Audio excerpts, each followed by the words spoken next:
The 3 points about this article that intrigued me were: one, how Carroll dared to do things differently in the face of an institution. He was able to bypass what everybody else was doing, look at what he had done prior to this, and make necessary changes because he wanted to see a change in how players were treated, and ultimately find out what exactly happens when those changes are made. He was able to reflect, like I said, on his own career and shortcomings and completely restructure his coaching style through his belief system. More impressively, I think, is how he was able to convince a hot head coach like Tom Cable to buy into his vision as well.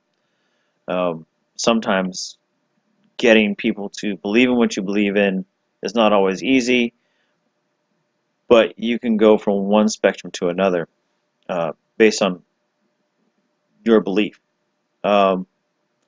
Two, I think that I like the fact that Carroll doesn't make his visits to the sports psychologist for meditation mandatory. He leaves them open for, as say, optional.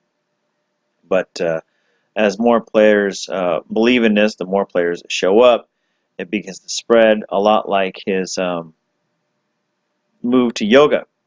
It was an optional type deal, and then everybody liked it, so he was able to institute it as part of the program itself. I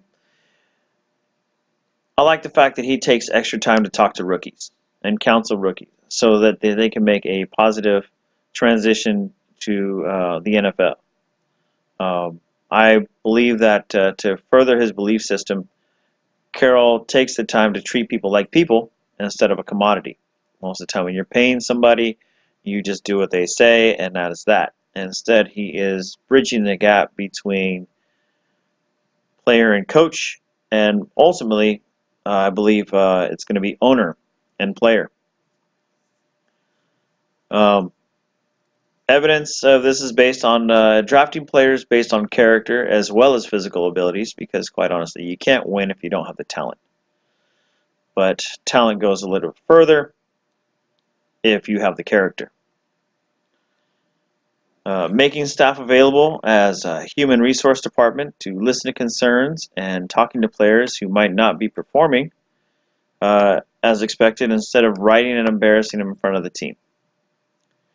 These are all acts of changing the way that most teams interact with their players on many levels of the game. Lastly, the third part that really intrigued me was how Carroll's philosophy has made such an impact on the football team that the owner wants to duplicate this atmosphere for his Major League Soccer team, the Seattle.